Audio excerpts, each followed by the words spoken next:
because I want to come. I think it's a much more urgent and immediate problem for Denis to give us some other information about how parents can cope with the situation as at present. Insofar as, for example, I am told, Denis, that quite apart from all these esoteric drugs, pot and hash and all the usual things, for example, the mixture which they make out of drink now, would you tell us something about that? I'm talking about cider and stuff like that. Well, of course, we've had the cider parties with us for God knows how long, but it's no longer now the cider party on its own. It's usually maybe the mother's Valium, for instance, or Librium, taken from the home with it. Disprin is even used. There is this drug orientation, if you like. Youngsters are mad to use some type of a tablet or other with the drink. Even in the public house, it's not sufficient to have their pint or their pint of Guinness or whatever it is. They will add a tablet, either a Disprin or something, because somebody somewhere has told them it adds to the effect. I don't know whether it does or not, but they have been told this.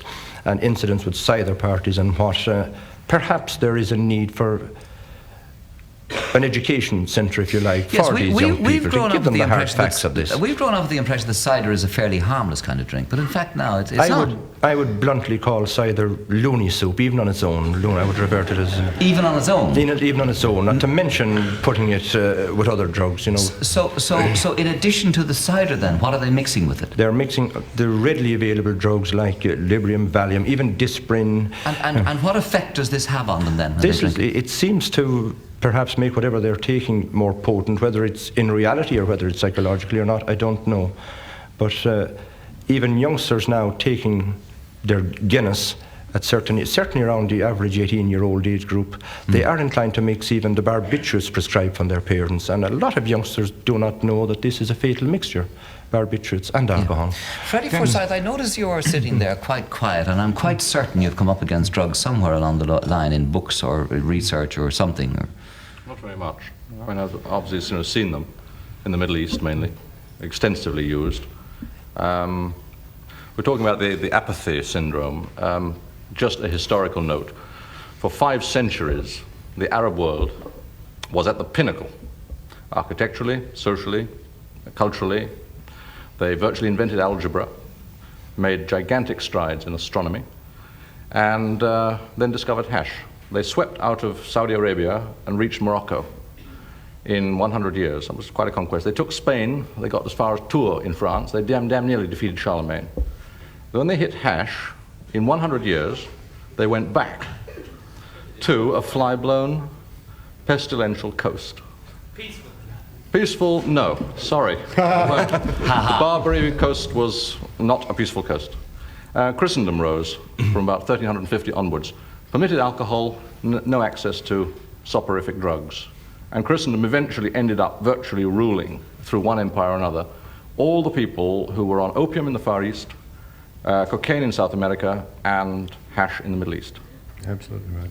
That kind of takes care of that, doesn't it? Well done, Freddie. I knew you'd have something to say about it.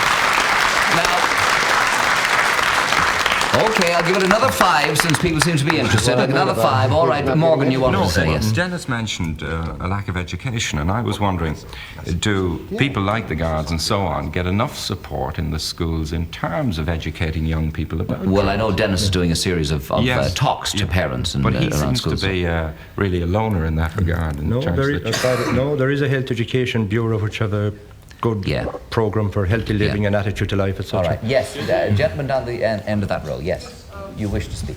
Just if I could say a few brief things. We've talked at some great length. Various opinions have been put forward regarding what has been termed by American scientists the amotivational syndrome, which is a lack of incentive. I would remind the gentlemen who've been so opinionated on it that the matter has been looked into extremely extensively in surveys carried out in the States. In the 1975, one report was published, and its title is probably a guide to the kind of attitude that the survey took. It was a US congressional survey. It said marijuana a symbol of misunderstanding. And it knocked on the head totally conclusively any suggestion of the amotivational syndrome. And it was a complete roundup of all available scientific research. I have a book here. Would you put that in plain English for me? What I'm saying is that there is no scientific evidence to back up what has just been said on By that. Frederick Forsyth. That all the surveys which have been carried out by a large number of governmental institutions over the last few years do not support that. And they go back, indeed, as far as about 1888 to an investigation in India. Do you mean there is no apathy, there is no dropout, There is no co- scientific evidence to show that. Well, It is a pin.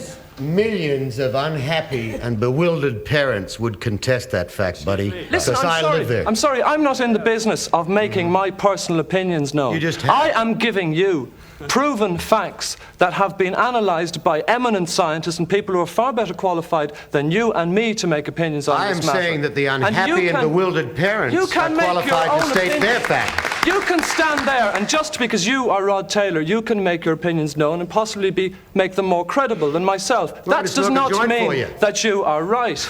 I am just quoting the evidence that is available. I'm sorry, you can come and read these books. I have them here after the show if you don't believe me. All I'm saying is Okay, son, yes. those books make no difference to the unhappy and bewildered parents that happen to be bewildered every day in the You're United States right avoiding- now.